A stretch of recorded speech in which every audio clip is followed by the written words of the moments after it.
দুটোর মাঝে পার্থক্য আছে কি? অবশ্যই।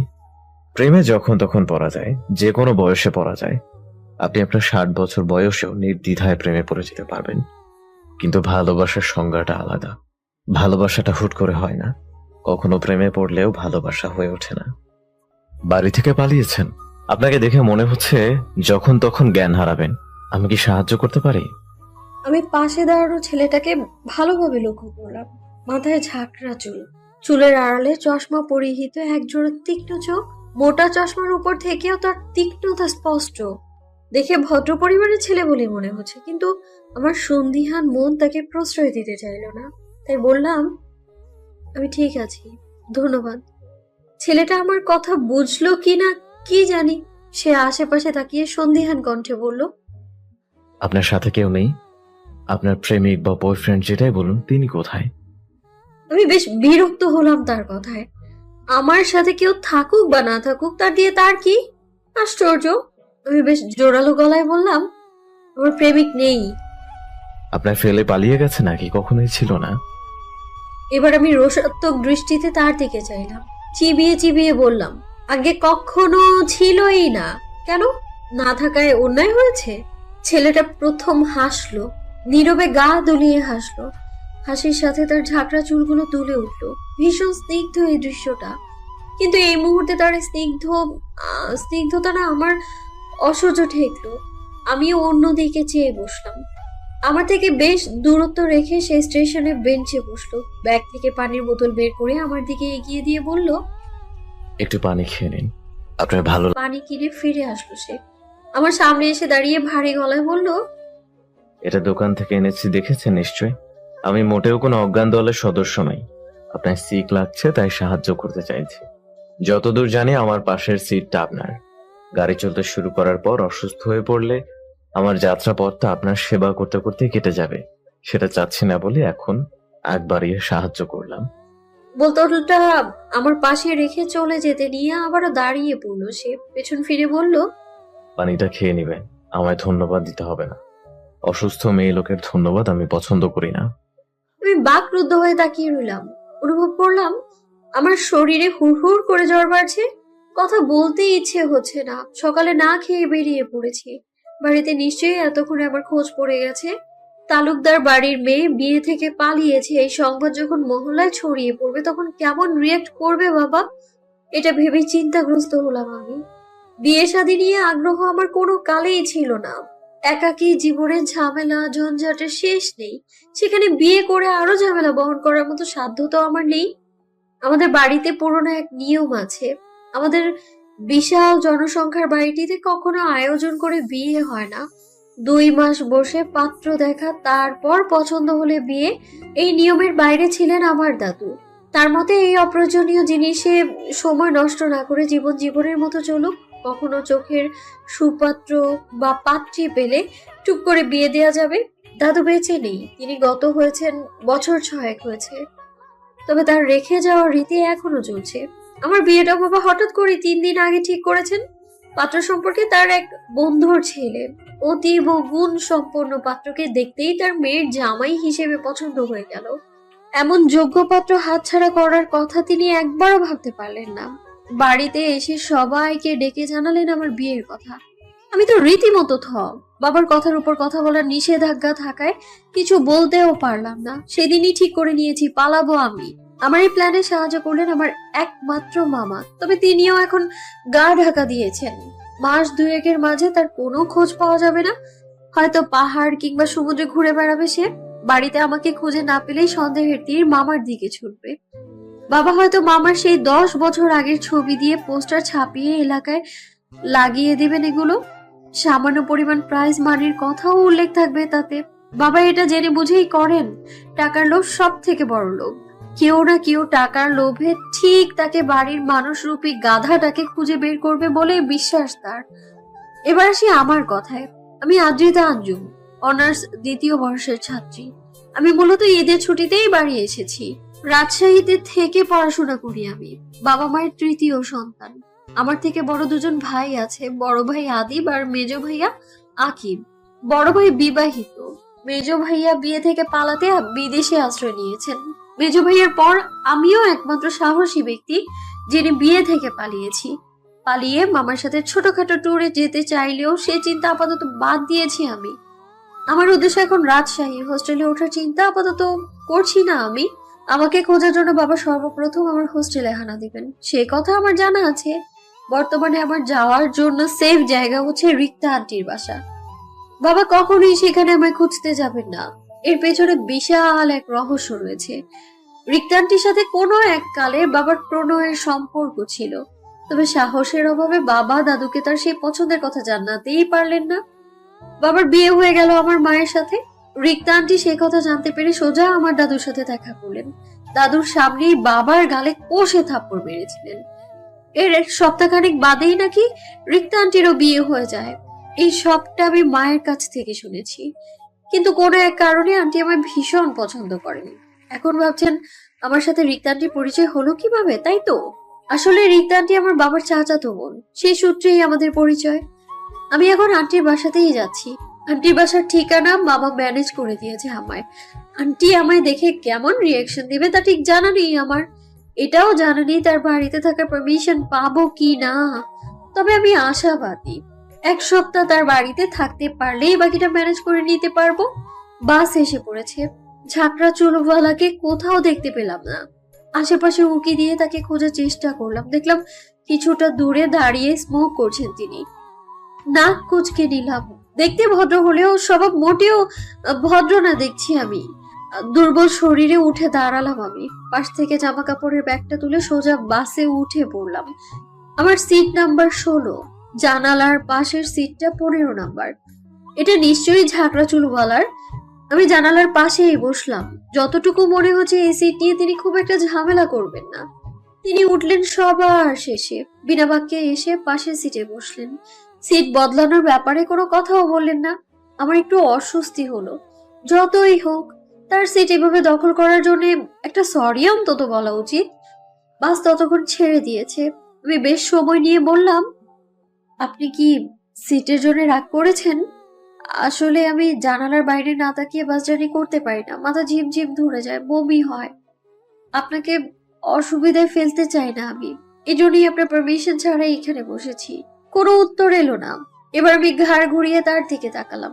সিটে হেলান দিয়ে চোখ বন্ধ করে রেখেছেন তিনি। কানে হেডফোন। ঘুমিয়ে পড়েছে নাকি? মেজাজটাই খারাপ হয়ে গেল আমার। কতগুলো কথা অযথাই ব্যয় করলাম আমি। তার প্রতি হওয়া সামান্য অপরাধ বোধটাও মুহূর্তেই ধূলিসাৎ হয়ে গেল। ঠিক করলাম একে আর সরি বলে লাভ নেই, যা হওয়ার হয়ে গেছে। কিন্তু তখনই তিনি বললেন, আপনি খুব অধৈর্য নারী। নারীদের ধৈর্য হবে আকাশ সমান, কিন্তু আপনার ভেতর ছিটে ফোটাও নাই, এটা দুঃখজনক। অতীব সত্যি এই এক কথাখানার জবাব আমি দিতে পারলাম না।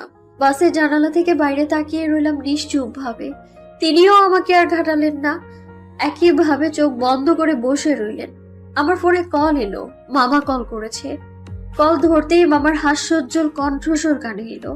কিরে বাচ্চা, কত দূর?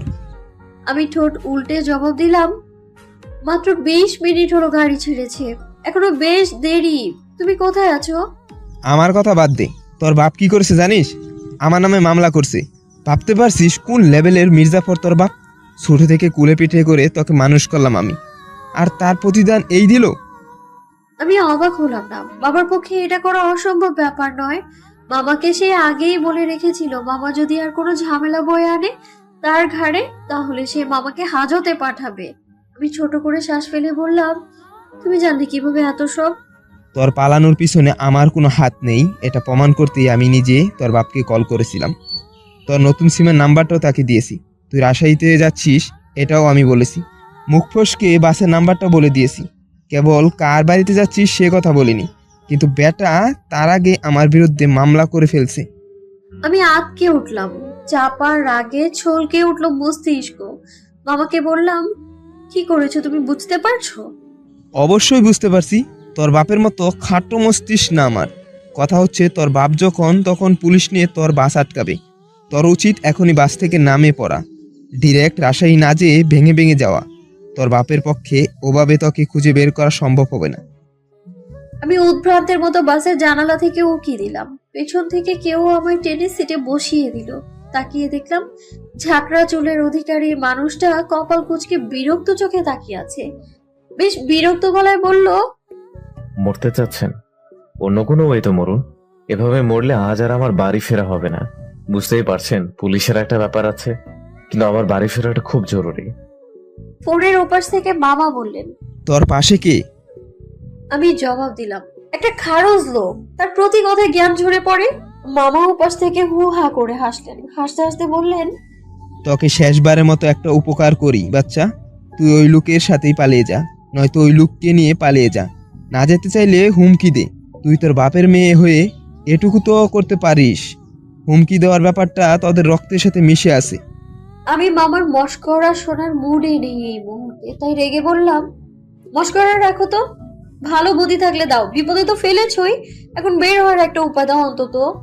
আমি মোটেই মস্করা করছি না আদ্রি। ভেবে দেখ, তোর একার পক্ষে ভেঙে ভেঙে রাশাই যাওয়া কিছুতেই সম্ভব নয়। যতই হোক তুই সাহসী। যেতে রাত হবে, রাতের বেলা একা একটা মেয়ে ঝাড়নি করা মোটেও সহজ কাজ না। লোকটার কাছে সাহায্য চা, দেখতে সুন্দর হলে প্রেমেও পড়তে পারিস। মামার পুরোপুরি কথা না মানতে চাইলেও বুঝলাম এটা সত্যি আমার জন্য রাতে একা জার্নি করাটা সুবিধার হবে না। কিন্তু পাশের মানুষটা কি আদৌ হেল্প করবে? এই মুহূর্তে বাস থেকে নেমে না গেলে বাবার হাতে ধরা খাওয়ার সম্ভাবনা প্রায় 70 ভাগ।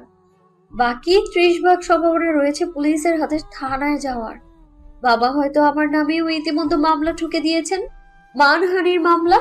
আমি তত্ত্ব শ্বাস ফেলে পাশের মানুষটার দিকে তাকালাম। তিনি বুকে হাত বেঁধে সিটে চোখ বন্ধ করে এলিয়ে রেখেছেন। সূর্যের নরম আলো এসে তার মুখে পড়ছে, তাতে বিন্দু মাত্র বিরক্তি নেই তার চোখে মুখে। আমি পাহাড় সমান সংকোচ নিয়ে তাকে ডাকলাম, এই যে শুনছেন? তিনি শুনলেন না। আমি একটু আড়ষ্ট হয়ে বসলাম, আঙুল দিয়ে তার হাতে মৃদু টোকা দিলাম, মুখে বললাম, এই যে একটু দরকার। তিনি ধীরে সুস্থে চোখ মেলে তাকালেন, আমার দিকে পূর্ণ দৃষ্টি ফেলে বললেন, বলে ফেলুন, শুনছি। কেমন কাট কাট জবাব। আমি খানিক দ্বিধায় পড়লাম। অপরিচিত মানুষটাকে এতখানি ভরসা করা কি উচিত হবে? কিন্তু সামনে আসন্ন বিপদের কথা চিন্তা হতেই দ্বিতীয়বার না ভেবে বলে ফেললাম, আমায় পালাতে হেল্প করুন প্লিজ। যখন তখন আমার বাবা পুলিশ সহিত এসে বাস থামিয়ে নিবে। তিনি ভ্রু কুঁচকে বললেন, আমি কি করতে পারি? সাহায্য, আমার সাথে চলুন। কিছু মুহূর্ত পূর্বে আপনি আমার দেয়া পানি খেতেও ভয় পাচ্ছিলেন, যতদূর মনে পড়ে।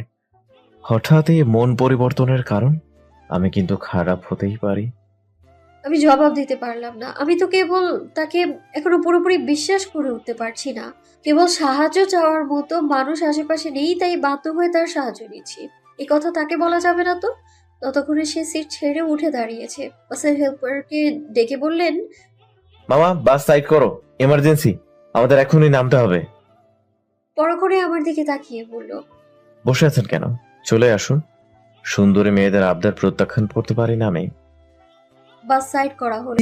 আমি কোনো কথা ছাড়াই তার দিকে ফোনটা এগিয়ে দিলাম। তিনি ভ্রু উঁচিয়ে তাকালো। বললাম, মামা কথা বলবে। তিনি আমার হাত থেকে ফোনটা নিয়ে সুন্দর করে সালাম দিলেন। মামার সাথে তার অনেকক্ষণ কথা হলো। আমি পুরোটা সময় চুপচাপ দাঁড়িয়েছিলাম। কল কাটতেই তিনি বলে উঠলেন, আপনার মামা বেশ মজার মানুষ। আপনাকে নিয়ে ভদ্রলোক প্রচন্ড চিন্তায় ভুগছেন।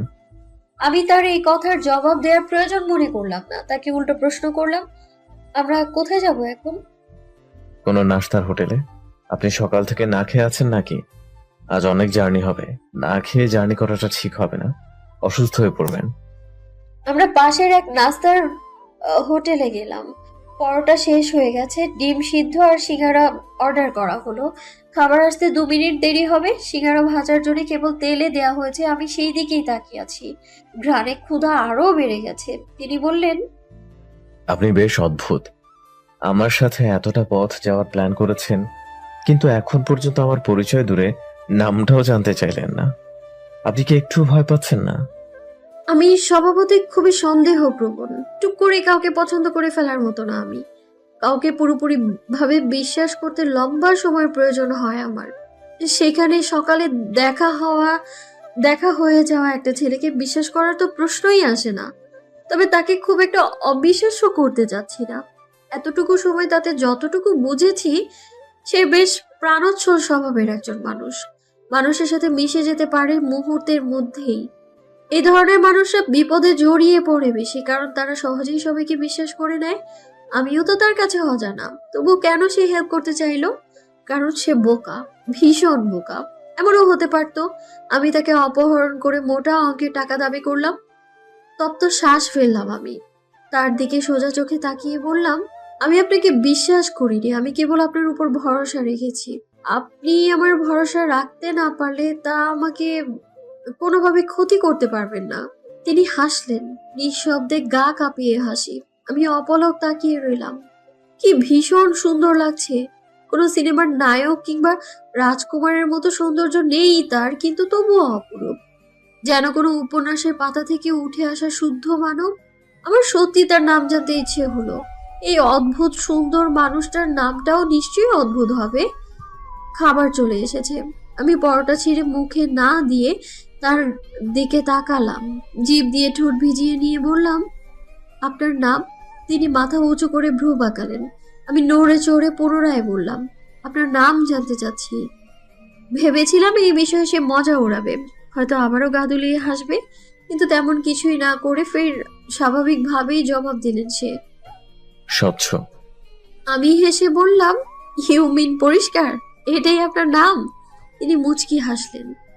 খাবার চিবুতে চিবুতে বললেন, কেন? আপনার আমার নামটা পছন্দ হয়নি? পছন্দ না হলে আপনি একটা নাম দিতে পারেন। পছন্দ কেন হবে না?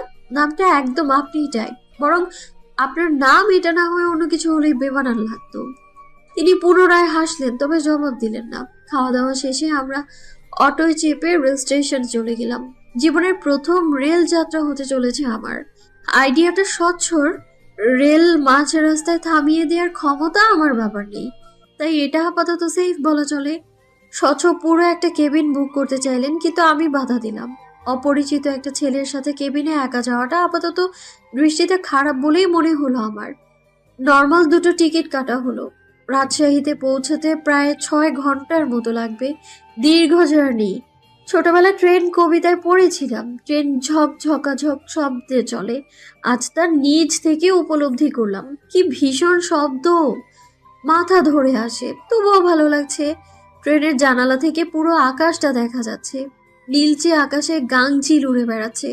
কিছু ছেলে মেয়ে আকাশের বুকে ঘুরিয়ে ওড়ানোর চেষ্টা করছে। পর্যাপ্ত বাতাস না থাকায় তা উপরে উঠছে না।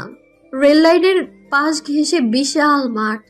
ছেলেরা ক্রিকেট খেলছে, বাচ্চাগুলোর পরনের জামা ধুলো মাটিতে একাকার। এমন জীবন আমি কখনো উপলব্ধি করতে পারিনি। ছোট থেকেই বেড়ে ওঠা 4 দেয়ালের মাঝে নানা নিয়ম কানুনে ঘেরা এক পরিবেশ। রোজ বিকেলে ছাদে ওঠার সুযোগ হতো, নিজেকে তখন মুক্ত পাখির ন্যায় মনে হতো। তখন থেকেই আকাশটা ভীষণ প্রিয় হয়ে উঠেছে আমার। এই নীলচে আকাশের প্রতি আমার প্রেম বোধহয় 20 বছর ছাড়ালো। কিছু খাবেন? দুপুরে তো কিছুই খাওয়া হয়নি। ক্ষুধা লেগেছে নিশ্চয়ই।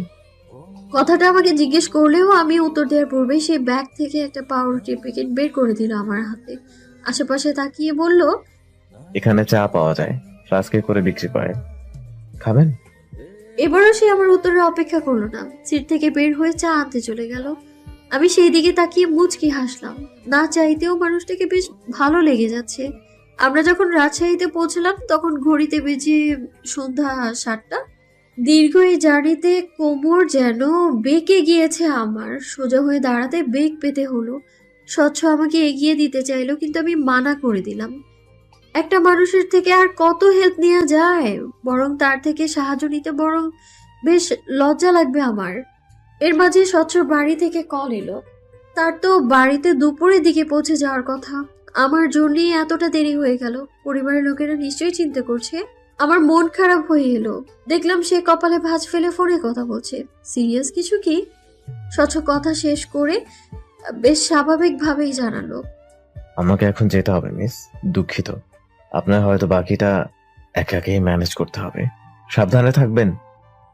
আমার হয়তো মন খারাপ হলো সামান্য, কিন্তু তাতে পাত্তা দিলাম না। হেসে বললাম, আপনাকে ধন্যবাদ, বাকিটা আমি একাই যেতে পারবো, আপনি যেতে পারেন। স্বচ্ছ চলে গেল। আমি ঠায় দাঁড়িয়ে রইলাম। আন্টির বাসা তো আমি চিনি না। রাজশাহীতে আমি পড়াশোনার জন্য থাকলেও হল থেকে বেরিয়ে কখনো কোথাও ঘুরতে যাওয়া হয়নি আমার। কাজেই এই শহরে কিছুই আমার চেনা না। আমি আরো কিছুক্ষণ দাঁড়িয়ে রইলাম, খানিক ভাবনা চিন্তা করে অটো ঠিক করলাম। মামা আমাকে যে ঠিকানাটা দিয়েছিল সেটা মনে পড়তেই নিজেকে হালকা লাগলো। রক্ষণশীল পরিবারের মেয়ে হওয়ায় একা একা যাতায়াত করার সৌভাগ্য হয়নি কখনো আমার। আজ এতটা পথ পরিবারকে না জানিয়ে এসে এখন খানিকটা ভীতি অনুভব করলাম। একা চলাটা কতটা কঠিন আমার জন্য ভাবতেই বুক শুকিয়ে আসছে আমার। অটো ভাড়া নিল 200 টাকা। এতটুকু পথে এতটা ভাড়া! যে বিল্ডিং এর সামনে অটো থেমেছে তা মূলত 5 তলা বিশিষ্ট। এর 3য় তলায় আন্টি থাকেন এমনটাই জানিয়েছে মামা। মামার সংবাদ কখনো ভুল হয় না। সত্যিই ভুল হলো না। আন্টি আমায় দেখে ভীষণ অবাক হয়েছেন, সাথে খুশিও হয়েছেন। আমার 1 সপ্তাহ থাকার জায়গা বেড়ে 1 মাসে ঠেকলো। মাঝে মামা কল করেছিল 2 বার, জানিয়েছে বাবা তার উপর থেকে মামলা তুলে নিয়েছে। সেই খুশিতে সে সামনের সপ্তাহে শ্রীমঙ্গল যাচ্ছে। মামা অল্প কিছু টাকাও পাঠিয়েছে আমার হাত খরচের জন্য।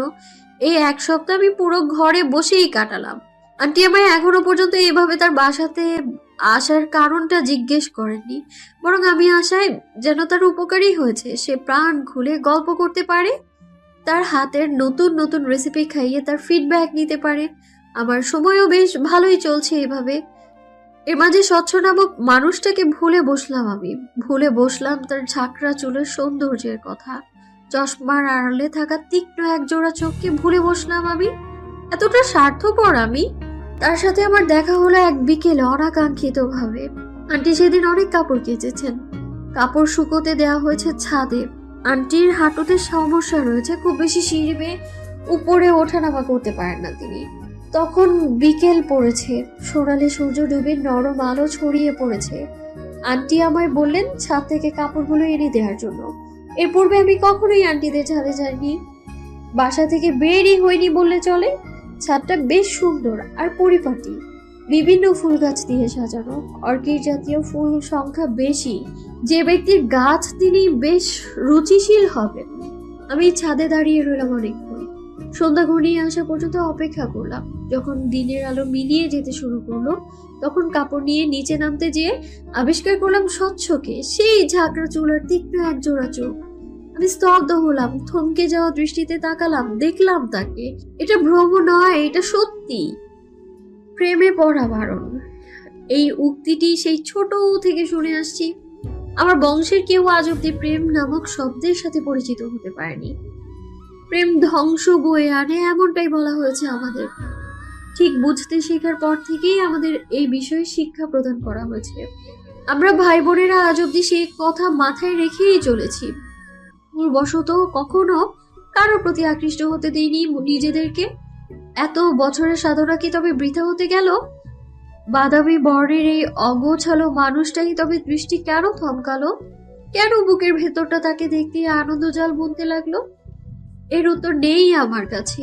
এই অনুভূতি পুরোটাই নতুন, একটু অদ্ভুত, একটু মিষ্টি। মাথার উপরের আকাশটা ক্রমশ মলিন হতে লাগলো। ঝাঁকে ঝাঁকে পাখি উড়ে যাচ্ছে। বাড়ি ফেরার তাড়া খুব, তবে আমার মাঝে তেমন কোনো তাড়া নেই। আমি বেশ দাঁড়িয়ে আছি একই স্থানে। এতক্ষণ স্বচ্ছ ছাদের গেটের পাশের দেয়ালে হেলান দিয়ে দাঁড়িয়েছিল, এখন সে সোজা হয়ে হেঁটে আমার সামনে দাঁড়ালো। মুচকি হেসে বলল, পৃথিবী এতটা ছোট তা তো আশা করিনি। আবারও দেখা হয়ে গেল। আমি আমার বিস্ময় ভাব ধরে রাখতে পারলাম না, তাকে প্রশ্ন করে বসলাম, আপনি এখানে কিভাবে? যতদূর জানি এই বাড়িটা আমার বাবার। আমি যেহেতু নিজের বাড়ি এখনো তৈরি করতে পারিনি, তাই এখানে আশ্রয় নিয়েছি। আপনার ব্যাপার কি, এখানে কেন? তার জবাবে হাসলাম আমি। তিনি যদি সহজভাবে বলতেন এটা তাদের বাড়ি, তাহলে বিষয়টা মোটেই এতটা প্রাণোচ্ছল হতো না। আমিও আশ্রয় নিয়েছি 3য় তলায়, ডান পাশের ফ্ল্যাটে। স্বভাব সুলভ হাসলো স্বচ্ছ। সন্ধ্যার মৃদু আলোতেও আমি লক্ষ্য করলাম তার সেই গা কাঁপানো হাসি। আমি অভিভূত হলাম। পলক না ফেলেই অস্ফুট স্বরে বলে উঠলাম, আপনার হাসি সুন্দর, ভীষণ সুন্দর। আপনার নামের মতোই স্বচ্ছ। স্বচ্ছ চমকালো না। তার হাসির প্রশংসা করায় খুব একটা খুশি হলো তেমনটাও না। স্বচ্ছ কপাল কুঁচকে বলল, তাই নাকি? আমার মনে হতো আমি হয়তো রাক্ষসপুরী রাক্ষসদের মতো হাসি, ভয়ঙ্কর হাসি। ছোট বাচ্চাদের সামনে আমি হেসে ফেললে তারা চিৎকার করে কাঁদতেই শুরু করে। আমার এই ভয়ঙ্কর হাসিতে সৌন্দর্য খুঁজে বের করা মেয়েটার চোখ জোড়া নিশ্চয়ই ভীষণ সুন্দর। আপনার চোখ জোড়া একটু কাছ থেকে দেখতে পারে? আপনার সুন্দর চোখ জোড়া দেখার লোভ খুব ইচ্ছে হচ্ছে। স্বচ্ছ হঠাৎ করে আমার খুব নিকটে এসে দাঁড়ালো। আমি চমকে গিয়ে পেছনে গেলাম এক পা।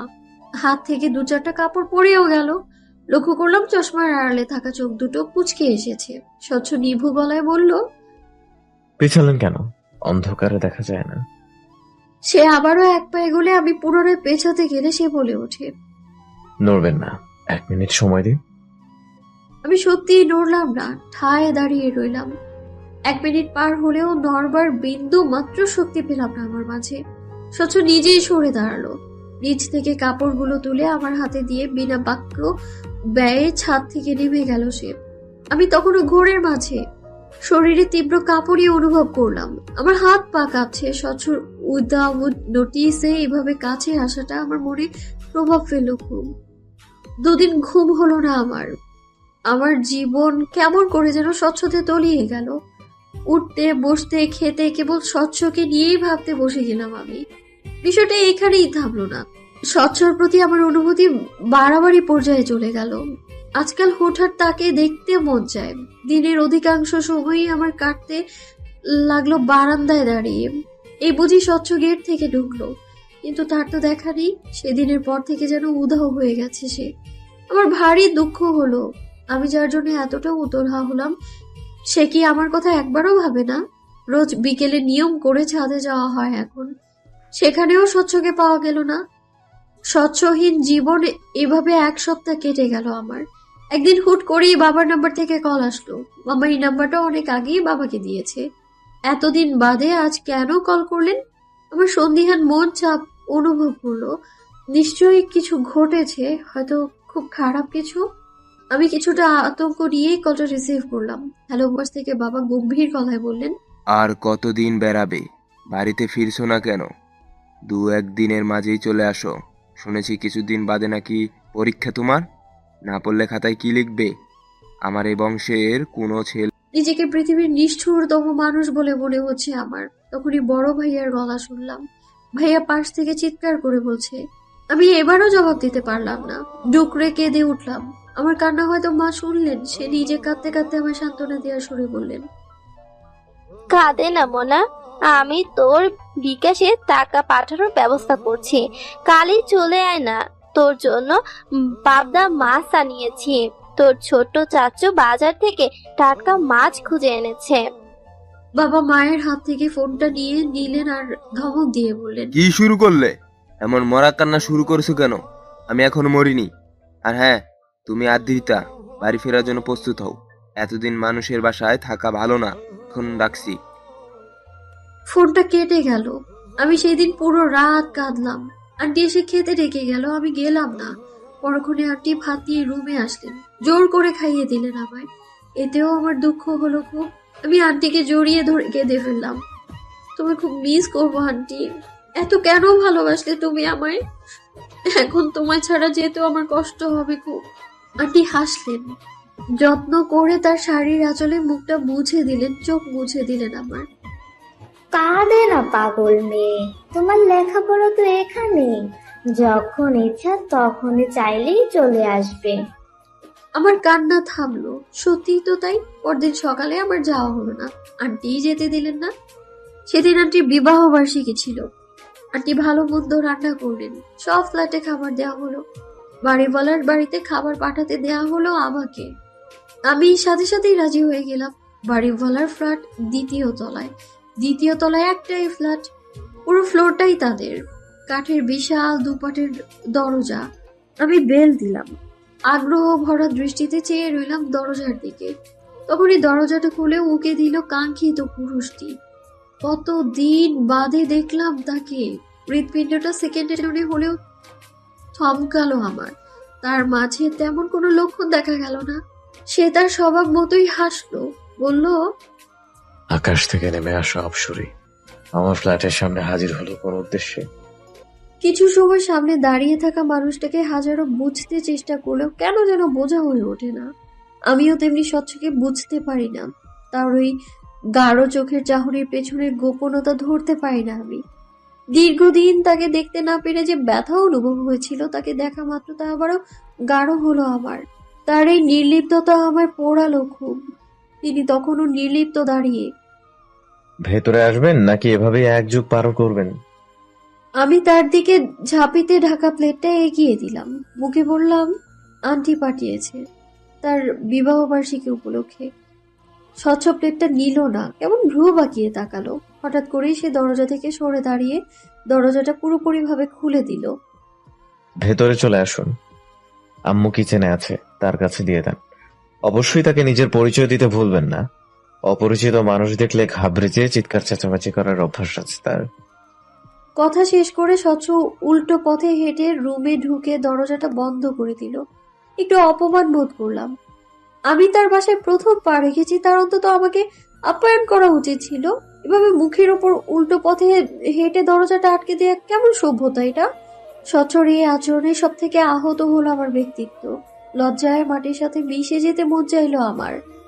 তার প্রতি ভালো লাগা ইতিমধ্যে ইগোর কাছে মাটি চাপা পড়েছে।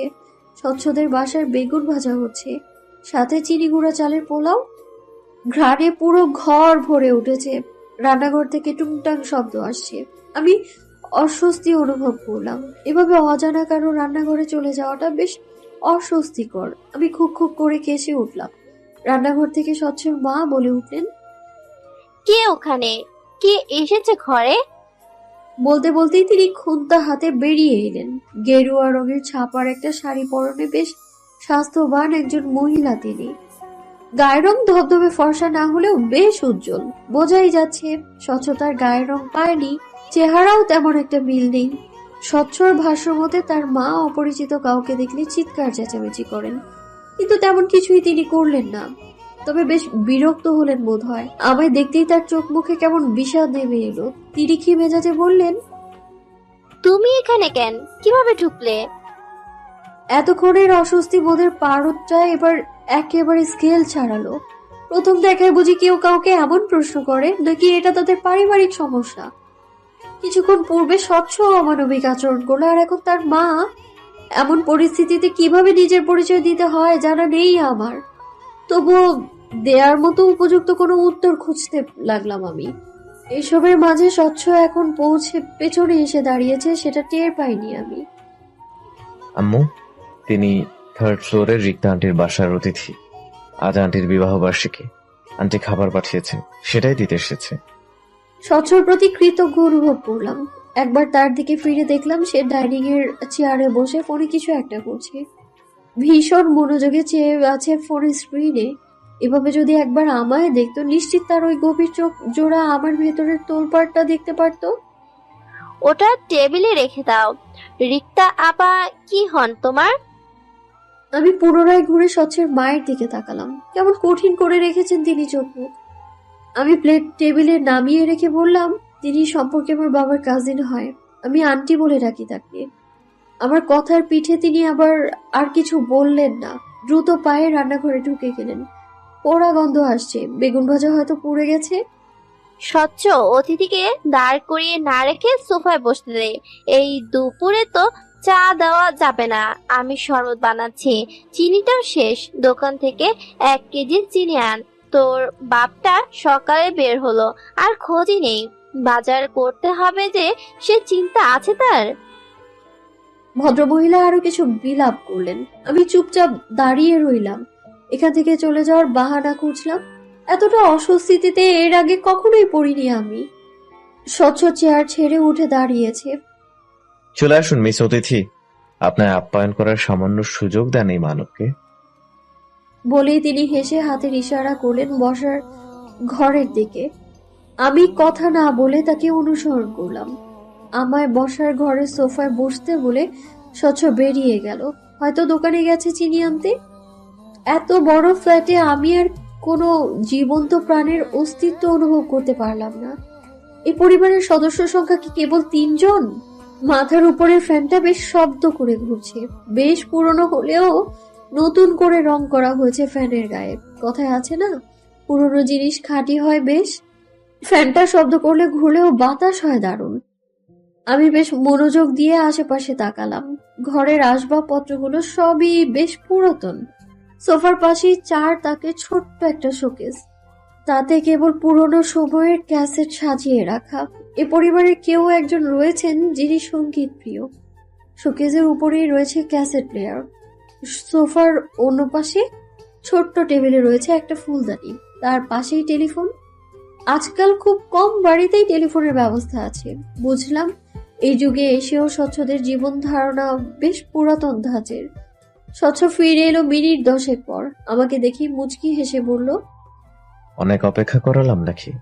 রাগ করবেন না অতিথি, দোকানপাট প্রায় সব বন্ধ এই সময়, তাই দেরি হলো। দেখলাম স্বচ্ছ বেশ ঘেমে গেছে। মেরুন রঙের টি শার্টটার পিঠের দিকটায় ভিজে গায়ের সাথে লেগে আছে, মুখেও বিন্দু বিন্দু ঘাম। সে আমার থেকে কিছুটা দূরত্ব রেখে বসলো, চোখ থেকে চশমাটা খুলে টিস্যু দিয়ে মুখটা মুছলো। এই প্রথম আমি তার চোখ জোড়া চশমাবিহীন দেখলাম। বাদামি রঙের চোখ জোড়া কি ভীষণ সুন্দর, ভয়ঙ্কর সুন্দর। স্বচ্ছ পুনরায় চশমা পরতে নিলে আমি ব্যস্ত গলায় বললাম, পরবে না, এভাবেই থাকুন। আপনার চোখ জোড়া সুন্দর। চশমাহীন চোখে স্বচ্ছ আমার দিকে গভীর চোখে তাকালো। আমি বোধহয় বেহায়া হলাম, লজ্জা ভুলে গিয়ে চেয়ে রইলাম তার দিকে। স্বচ্ছ বেশ গভীর গলায় বলল, এভাবে চেয়ে থাকলে প্রেমে পড়ে যাবেন।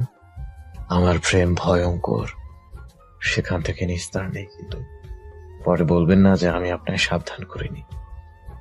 কি হলো আমার কি জানি, তবে সেই মুহূর্তে আমার মনে হয়েছিল আমি এখানে আর বেশিক্ষণ থাকলে কিছু অনুচিত ঘটনা ঘটবে। সেই অনুচিত ঘটতে যাওয়া ঘটনাকে থামাতে আমি ছুটে পালালাম। এক ছুটে 3য় তলায় এসে রুমে ঢুকে দরজাটা খিলাটলাম। আন্টি ততক্ষণ রান্নাঘরে। তখনও আমার দরজা লাগানোর শব্দ পেয়ে রান্নাঘর থেকে গলা উঁচিয়ে বললেন, কি হলো রে, এত শব্দ করে দরজা লাগালে কেন? কার জবাব দিবে কে? আমি তখন আমার বুকে আছে পড়া সমুদ্রের ঢেউয়ে ভাসছি, কখনো ডুবে যেয়ে নোনা জল খাচ্ছি। মনের ভিতর তৈরি হওয়া অনুভূতিকে বুঝতে যেয়ে আবিষ্কার করলাম আমি প্রেমে পড়েছি। স্বচ্ছ নামক ওই গা ছাড়া মানুষটার প্রেমে পড়েছি আমি। আমার মস্তিষ্কে এই প্রেম মানতে চাইল না। এমন নির্লিপ্ত মানবকে প্রেমিক রূপে তো মোটেও পছন্দ করছে না সে। কিন্তু মন কি মস্তিষ্কের কথা শোনে? সে তো চলে তার নিজস্ব তালে, নিজস্ব স্রোতে। আমার মনও তাই করলো, মস্তিষ্ককে তুচ্ছ করে স্বচ্ছর প্রেমে ডুব দিল সে। তবে আমার ভয় হলো, যদি কিনারা খুঁজে না পাই তবে উপায়। আমার বাড়ি ফেরা হলো না। বাবা কল দিয়েছিলেন, আন্টি পই পই করে বলে দিয়েছেন আজ অতি বিশেষ দিন, আজ কিছুতেই তিনি আমায় ফিরতে দিবেন না। বাবাও আর জোর দিল না, আগামীকাল ফিরে যাওয়ার জন্য বলে কলটা কেটে দিলেন। রাজশাহীর বুকে বিকেল নেমেছে, মিষ্টি রোদ হেলে পড়েছে পশ্চিম দিকে। রুমের খোলা জানালা থেকে লাল হলদেটে রঙের রোদ এসেছে মেঝেতে গড়াগড়ি খাচ্ছে। আমি এক মনে চেয়ে চেয়ে তা দেখলাম। উঠে যেয়ে জানালাটা খুলে দিলাম পুরোটা। মুহূর্তেই সোনালি আলোয় ঘরটা ঝলমলিয়ে উঠল।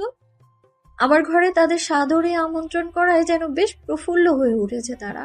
তখনই আন্টি এলো রুমে, হাতে একটা শপিং ব্যাগ, পরনে তখনও বাসি কাপড়, নাকে মুখে ঘাম চিকচিক করছে।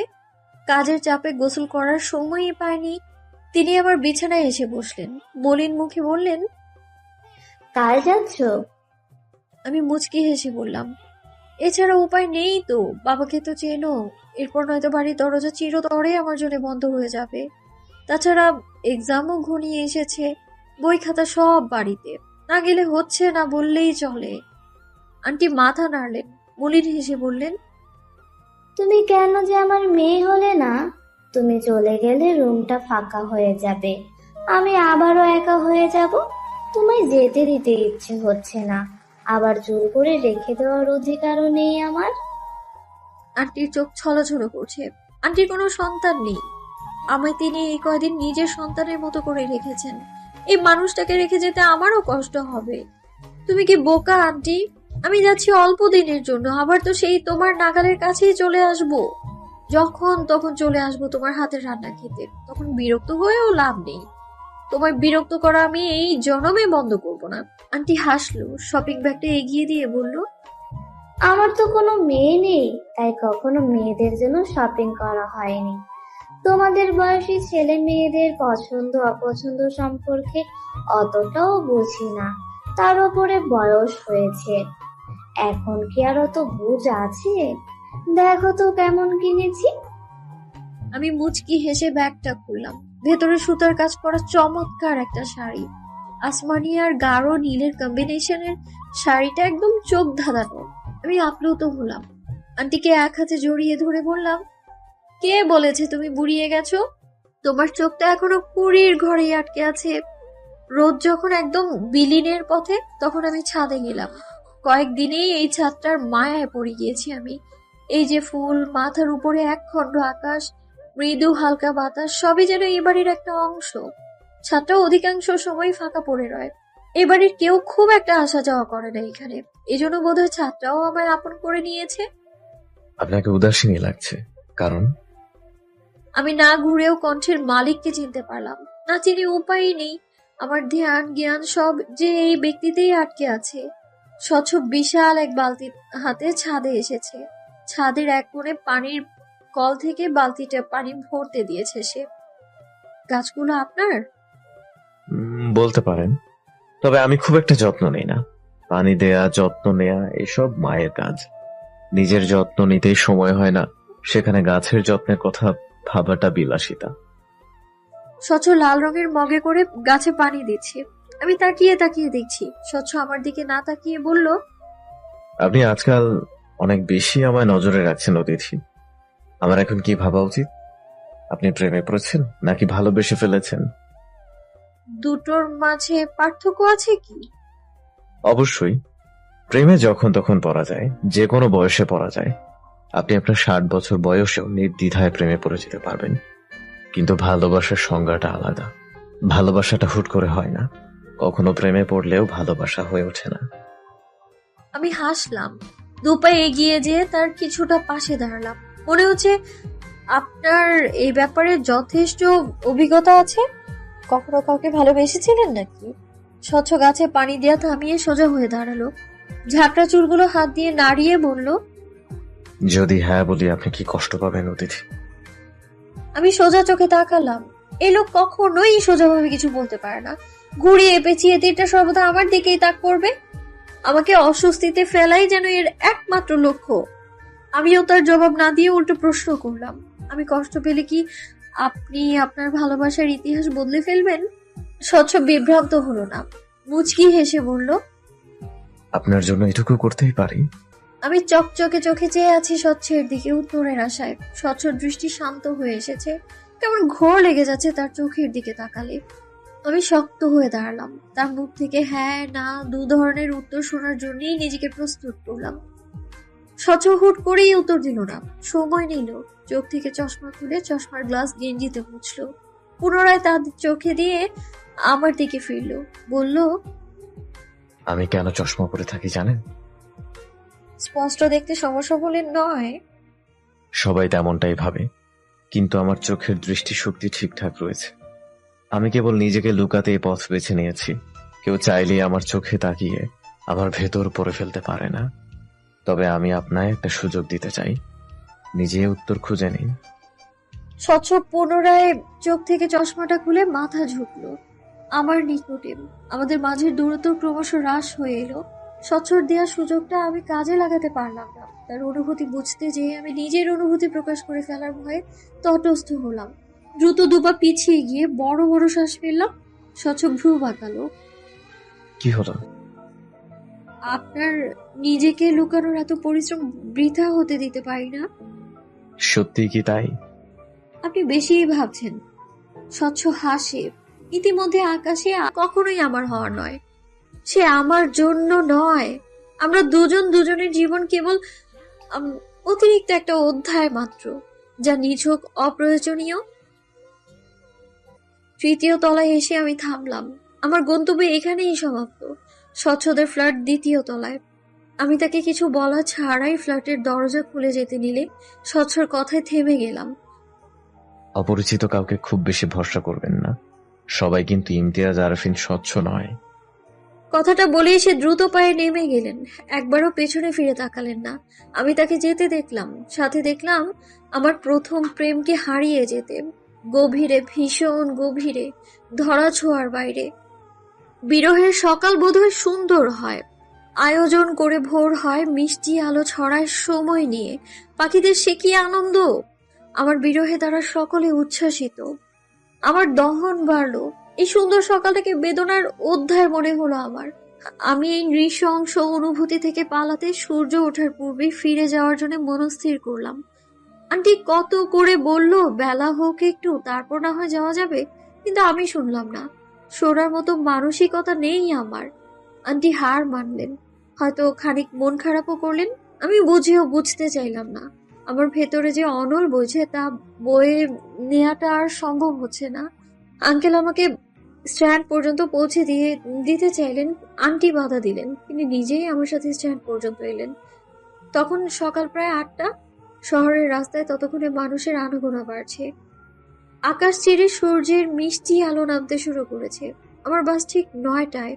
এই 1 ঘন্টা আন্টি আমার সাথে বসে রইলেন, কোনো কথা বললেন না, ঠিক বাসে ওঠার আগ মুহূর্তে বললেন, তুমি বুদ্ধিমতী মেয়ে আদ্রি, আবেগ দিয়ে কখনো কোনো পরিস্থিতি নিয়ন্ত্রণে আনতে পারবে না, তাই বিবেক দিয়ে ভাবার চেষ্টা করবে।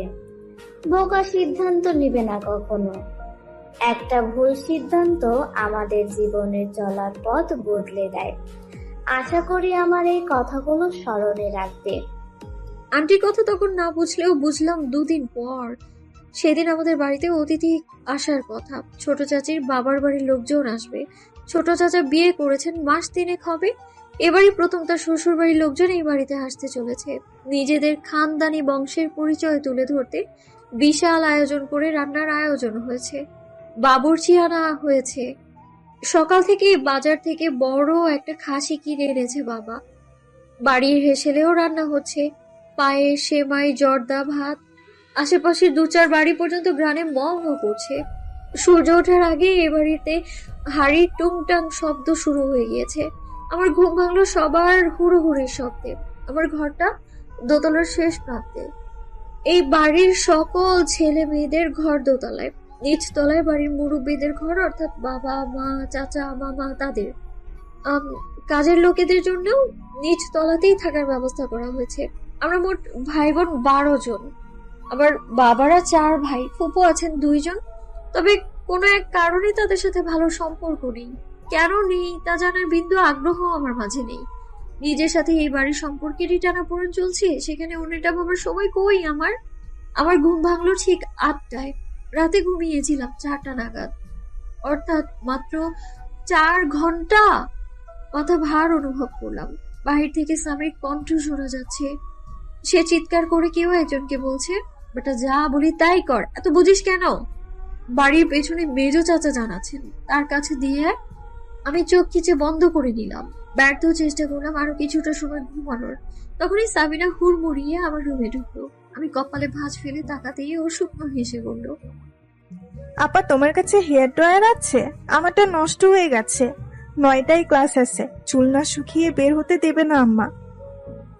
এ বাড়ির কেজি খানেক নিয়মের মাঝে অন্যতম নিয়ম হলো ভেজা চুলে বাইরে না যাওয়া। এর কোনো যুক্তিসঙ্গত কারণ নেই, তবুও নিয়মের তালিকাভুক্ত করা হয়েছে।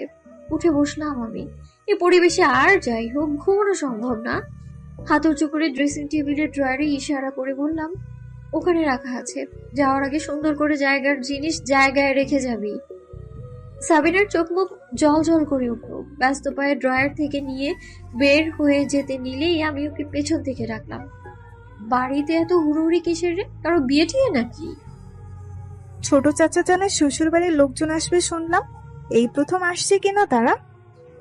আমি মাথা ঝুলালাম একটু, মুখে বললাম, যা এখন দরজা চাপিয়ে দিবি। আমি আবারও চিত হয়ে শুয়ে পড়লাম। সাবিনা চলে গেল, কিন্তু দরজাটা চাপালো না। আমি ফুস করে নিঃশ্বাস ছাড়লাম। এসব অদ্ভুত প্রাণীদের মাঝে আমি কিভাবে ফেসে গেলাম? আমার মতো স্বাভাবিক মানুষের জন্ম হওয়া উচিত ছিল একটা স্বাভাবিক ঘরে। এত অবিচার কিভাবে হলো আমার সাথে? রুমের জানালাটা বন্ধ, অন্ধকার হয়ে আছে চারপাশ। বাইরের আলো অল্প স্বল্প প্রবেশ করছে বারান্দা ভেজানো দরজার ফাঁক থেকে। উঠে যেয়ে জানালাটা খুলতে ইচ্ছে করছে না। ইস, সাবিনাকে বললে হতো জানালাটা খুলে দিতে। ঘন্টা খানেক পর নিচে নামলাম। মিজান চাচা বালতি হাতে দৌড়াদৌড়ি করছেন। বাড়িঘর ঘষা মাজা করা হচ্ছে, বুয়া পান বানাচ্ছে, হয়তো বাবুর্চিদের জন্য। দেখলাম ভাবি টেবিলে খাবার দিচ্ছে। আমি চেয়ার টেনে বসতে বসতে বললাম, সে কি, এখনো কেউ নাস্তা করেনি? ভাবি প্লেটে লুচি তুলে দিয়ে বললেন, 2 টেবিলের নাস্তা শেষ হয়েছে, এটা 3য় টেবিল। তুমি, মা আর বড় চাচিমা বাকি আছো, বাকি সবাই খেয়ে নিয়েছে। আমি তো বাপুর লুচি ভাজতে ভাজতেই খেয়ে নিয়েছি, নয়তো ঘ্রাণে পরে আর খাওয়ার রুচিই থাকে না। আমি ছোলার ডাল দিয়ে লুচি মুখে পুরে নিয়ে বললাম, আমায় 1 কাপ চা করে দিবে, মাথাটা যা ধরেছে না। এখন হবে না গো, চুলা ফাঁকা নেই, 1 ঘন্টা পরে খেও। আমার ঘরে বাম আছে, লাগাবে, বেশ কাজ করে। তোমার ভাই ইন্ডিয়া গেলে যখন, তখন আনলো। আমি 3টা লুচি খেয়ে উঠে গেলাম। রান্নাঘরের দিকে যেতে যেতে বললাম, ওসব মালিশ করে লাভ নেই, আমার অসহ্য লাগে। 1 কাপ চা যথেষ্ট আমার জন্য। রান্নাঘরে সত্যিই চুলা ফাঁকা নেই। মা পায়েসের জন্য দুধ জাল দিচ্ছে, বড় চাচিমা জর্দা ভাত রান্না করছে, অন্য চুলায় গরম তেলে লুচি করা হচ্ছে। আমি চোখ ছোট ছোট করে বললাম, এত লুচি দিয়ে কি হবে, সবার খাওয়া তো শেষ নাকি? সেজমা আঁচড়ে মুখ মুছে জবাব দিলেন, ঘরের লোকদের খাওয়া শেষ, বাইরে যারা কাজ করছেন তাদের জন্য এগুলো। তোর বাপ চাচাদের ঢং দেখলে বাঁচি না। কাজ করতে আসা লোকদেরও তাদের গরম গরম লুচি খাওয়াতে হবে। বলি তারা কেন হেসে হেসে লুচি বানাচ্ছে না? এত লোকের নাস্তা বানিয়ে সেজমা ক্লান্ত, তাই এখন সেসব কথায় বাপ চাচাদের সাবান ছাড়াই ধুয়ে দেবেন। আমি আর আগুনে ঘি ঢাললাম না, মায়ের গা ঘেঁষে বসলাম। মা ঘেমে চুপচুপে অবস্থা, যদিও টেবিল ফ্যান চলছে, কিন্তু গরম কমার নাম নেই। অনুভব করলাম মায়ের ঘামের গন্ধ আমার বিরক্ত লাগছে না। এই ঘামের গন্ধটাও কেমন আপন, একটু বেশি আপন। কি হয়েছে, এই গরমে বসে আছিস কেন? আমি মায়ের আরো গা ঘেঁষলাম, নিচু গলায় বললাম, ঘুম হয়নি, মাথা ব্যথা করছে খুব। বাইরে যা, দেখ তোর বাপ চাচারা কি করছে। দুধটা জাল হয়ে গেলে আমি চা করে দিচ্ছি। এখান থেকে বের হ, গরমে মাথা বেশি ব্যথা করবে। আমি নড়লাম না, আরো 2 মিনিট ওভাবেই বসে রইলাম। কতদিন মাকে এভাবে জড়িয়ে ধরে থাকা হয় না। বাড়িতে আসার পর মায়ের সাথে বসে 1 কাপ চা খাওয়ারও সুযোগ হয়নি। আমায় না যেতে দেখে বড় মা ধমক দিল, তুই এখনো বের হলি না কেন রে অদ্রি? এই গরমে অসুস্থ হয়ে পড়বি, তারপর আরেক জ্বালা। এইখানে বসে মায়ের প্রতি অত ভালোবাসা দেখানো লাগবে না, যা এক্ষুনি। মেহমান এলেন বেলা গড়িয়ে। আসার পথে গাড়ি নষ্ট হয়ে যাওয়ায় এতটা দেরি হলো। তাদের আপ্যায়নে কোনো ঘাটতি রাখা হলো না। আমি সেদিকে খুব একটা গুরুত্ব দিলাম না। সারাটা সময় ঘরে দরজাটা আটকেই পড়ে রইলাম আমি। মা এসে কয়েকবার ডেকে গেলেন অতিথিদের সাথে দেখা করার জন্য। আমি সোজা মানা করে দিলাম। তা শুনে ছোট চাচি বিরক্ত ধরা গলায় বললেন, এ কেমন শিক্ষা তোমার আদ্রিতা? মেহমানদের সাথে 2-1টা কথা বলাও কিন্তু শিক্ষার অংশ। এভাবে অহংকার নিয়ে দরজা আটকে বসে থাকলে সেটা বেয়াদবি ছাড়া আর কিছুই বলা যায় না। এসব শুনেও জবাব দিলাম না। তবে বড় চাচিমা তাকে ধমক দিলেন। আমি নীরবে রুমে বসে রইলাম। 2 দিন বাদে রাজশাহী ফিরে যাব। এখন বাড়িতে ঝামেলা করার ন্যূনতম ইচ্ছে নেই আমার। এই 2টো দিন শান্তিতে কাটাতে চাই। রাজশাহী আমার প্রেমের শহর, আমার বিরহের শহর, যত্নে গড়া আবেগকে শূন্য হতে দেখার শহর আমার। আবার যখন ও শহরে পা রাখবো, তখন কি তার সাথে দেখা হবে? দেখা হবে কি তার সেই ঝাঁকড়া চুল আর গা কাঁপানো হাসি? আমার হৃদয় মুচড়ে ওঠে। স্বল্প সময়ে ভালোবেসে ফেলা পুরুষটির জন্য হৃদয় কেঁদে ওঠে আমার, দুর্বল করে দেয় আমায়।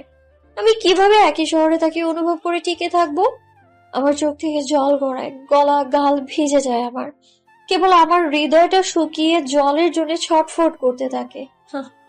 আমার প্রেম। আমাদের বাড়ির দক্ষিণে শান বাঁধানো ছোট্ট একটা পুকুর আছে। এই জায়গায় আগে ছোট একটা সবজি বাগান ছিল। বাবার একটা পুকুর করার শখ ছিল খুব। সবজি বাগান করা হলো ছাদে, আর এখানে পুকুর। পুকুর হওয়ার পর থেকে সে কখনোই বাড়ির ওয়াশরুমে গোসল করেনি।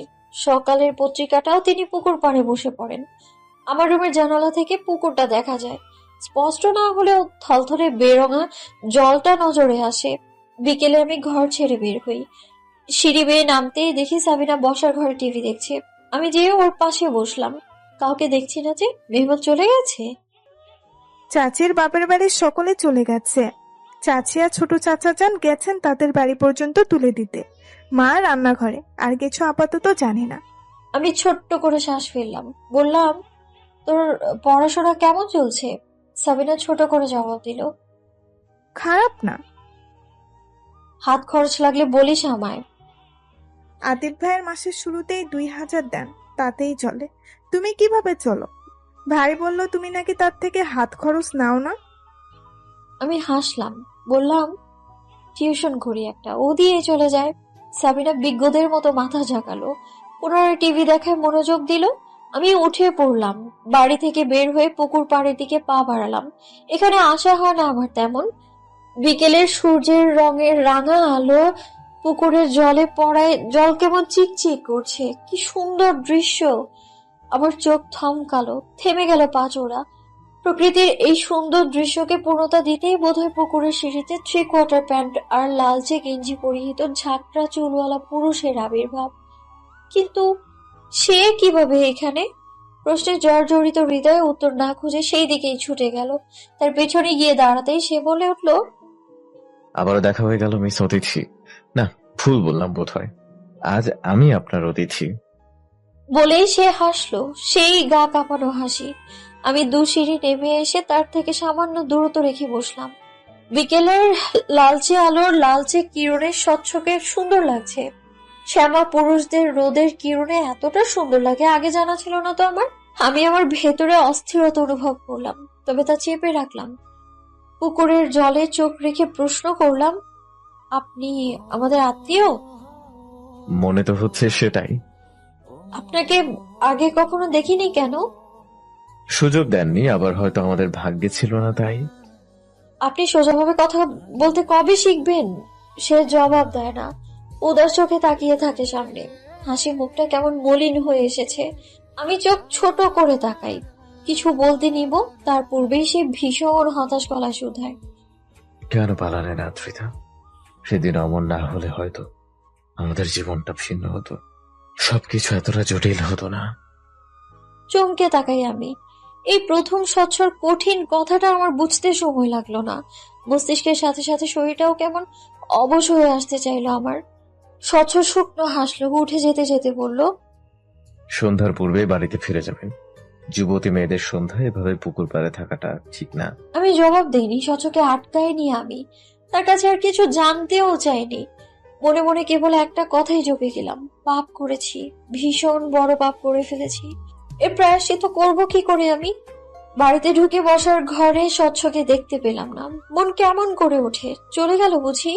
সাবিনা তখন টিভি দেখছে। আমি ওকে বললাম, স্বচ্ছকে দেখেছিস? ও কেমন করে তাকালো, চোখ উল্টে বলল, কে সেটা? আমি বিরক্ত হলাম। এই মেয়েটা টিভির সামনে বসলে না দিন দুনিয়ার হিসাব সব ভুলে যায়। ওর সামনে থেকে গোটা বাড়িটা চুরি করে নিয়ে গেলেও না সে টের পাবে না। সেখানে একটা মানুষকে টের পাওয়া তো দুষ্কর ব্যাপার স্যাপার। আমি কথা পাল্টে বললাম, বাড়িতে আর কারা এসেছে? চাচা যান তার কোনো বন্ধুদের দাওয়াত দিয়েছেন নাকি? পারিবারিক ভাবে কিছু ভুল বুঝাবুঝি হয়েছিল নাকি তাদের মধ্যে? আমার আর বুঝতে বাকি রইল না কিছুটি। অসহায় লাগলো নিজেকে। স্বচ্ছদের বাড়িতে স্বচ্ছর মায়ের আমার আচরণের কারণটাও বোধগম্য হলো। এমন একটা কাজ করার পর আমাকে আর অপছন্দ হওয়াটাই তো স্বাভাবিক তার। আর স্বচ্ছ, সেও কি আমায় খুব বেশি অপছন্দ করে?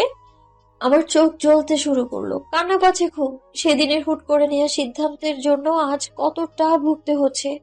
স্বচ্ছর সাথে আমার পুনরায় দেখা হলো সন্ধ্যায়। পুরোটা বিকেল সে কোথায় ছিল জানা নেই আমার। বসার ঘরে সকলকে সন্ধ্যার নাস্তার জন্য ডাকা হয়েছে। কোনো সময় আমি সবার আগে চলে এলেও আজ এলাম সবার শেষে। স্বচ্ছ আর তার মায়ের সামনাসামনি হতে অস্বস্তি থেকে ভয় হচ্ছে খুব। অনুভব করলাম আমার হাত পা কাঁপছে, চোখের পাতাও তীর তীর করে কাঁপছে। আমি ভয় পাচ্ছি, স্বচ্ছকে পুরোপুরি ভাবে হারিয়ে ফেলার ভয়, নিজের ছোট্ট বোকামোর নিষ্ঠুর পরিণতির ভয়। আমি এসে বসার ঘরের দরজার সামনে চুপটি করে দাঁড়ালাম। আশ্চর্যজনক ভাবে আমি আমার পরিবারের লোকদের চোখের দিকে তাকাতেও ভয় পাচ্ছি।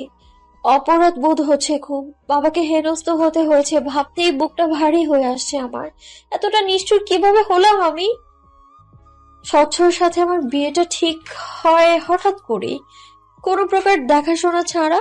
স্বচ্ছর বাবার সাথে আমার বাবার বেশ পুরনো দিনের সম্পর্ক, কোনো এক কালে কাঁধে কাঁধ মিলিয়ে চললেও দুজনের মাঝে দেখা সাক্ষাৎ নেই বহু বছর। কিছুদিন পূর্বেই মাছের বাজারে হঠাৎ তাদের দেখা।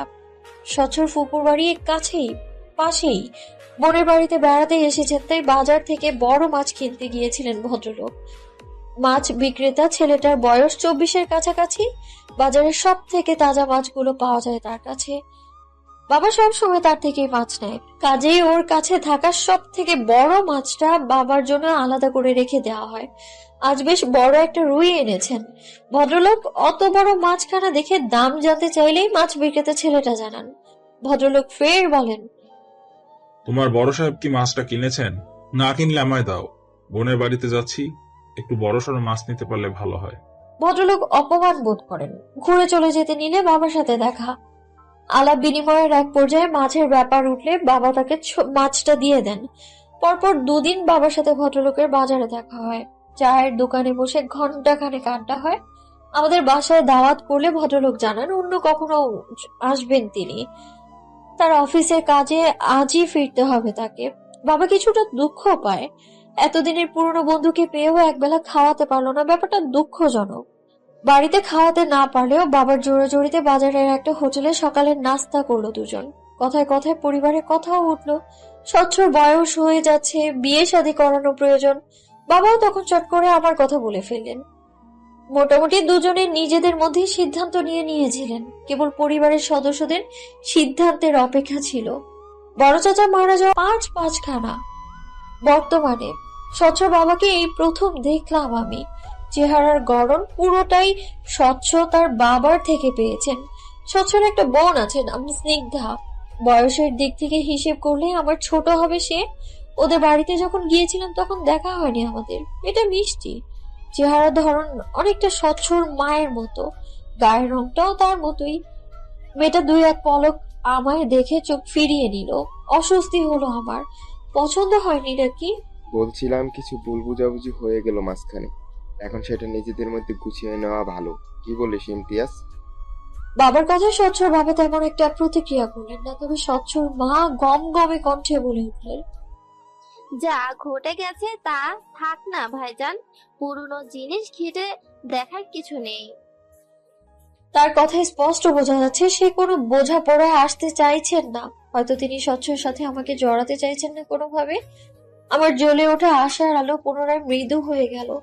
হয়তো খানিক বাদই ধপ করে নিভে যাবে। মা বলে উঠলেন, তা বললে হয় নাকি বাপা? বাচ্চারা ভুল করবে, স্বাভাবিক। ওদের ভুলটা শুধরে দিয়ে নিজেদের মাঝে দূরত্ব ঘুচিয়ে আনা অবশ্যই জরুরি। মায়ের কথায় সায় দিলেন বাবা। আমি তখনও চুপটি করে দাঁড়িয়ে আর চোখে স্বচ্ছকে দেখলাম। সে বরাবরের মতোই শান্ত। মানুষটা নিজেকে এতটা শান্ত কি করে রাখে? কোনো পরিস্থিতিতেই যেন তাকে টলাতে পারে না। আমি চোখ ফিরিয়ে নিলাম। বড়দের মাঝে অনেক কথা হওয়ার পর আমার পালা এলো। স্বচ্ছ মা সবার সাথে অনেকটা স্বাভাবিকভাবে কথা বললেও আমার সাথে সেইভাবে কথা বললেন না। মুখের ভারী ভাব ধরে রেখে কথা বললেন, তোমার বিয়েতে মত নেই এটা বাড়িতে বলে না কেন? আমি ঠিকভাবে কিভাবে জবাবটা দিব খুঁজে পেলাম না। আসলেই তো কেন বাসায় জানালাম না? বাসায় জানানোর কথা তখন আমার মাথায় আসেইনি। রাগের বশীভূত হয়ে জ্ঞান হারিয়েছিলাম আমি। মাথায় যেটা এসেছে সেটাই করেছি। সাথে আমার অকেজ ও মামা তো আছেই। এই মুহূর্তে মনে হচ্ছে এত কিছু ঘটার কারণ কেবলমাত্র মামার সাপোর্ট ছাড়া এত বড় কাজ আমার পক্ষে করা সম্ভব ছিল না। বাড়িতে ফিরুক কেবল, মাছ কাটা বটি নিয়ে তাড়া করবো তাকে আমি। চুপ কেন? নড়ে চড়ে দাঁড়ালাম আমি। অসহায় দৃষ্টিতে বাবার দিকে তাকালাম। আমায় সাহায্য করার মতো পরিস্থিতি নেই, তাই সকলেই চুপ করে আছে। বাবার কথার বিপরীতে কথা বলার সাহস ছিল না। হঠাৎ করেই ঝোঁকের বসে বেরিয়ে পড়েছিলাম। একা নাকি কারোর সাথে? আমি ছোট্ট করে বললাম, মামার সাথে। স্বচ্ছর মা তাচ্ছিল্য করে হাসলেন। মামার সাথে নাকি প্রেমিকার সাথে? এই ধরনের কথা বললে বুঝি সবাই বিশ্বাস করে নেবে। বর্তমানে ছেলে মেয়েরা ভালোই কাহিনী বানাতে পারেন। তোমাদের বয়স পার করে এসেছি আমরা, তোমাদের পেটের কথা বুঝে ফেলার মতো ক্ষমতা আছে আমাদের। আমি স্তব্ধ চোখে তাকিয়ে রইলাম। এমন কিছু হতে পারে ভাবনার বাইরে ছিল।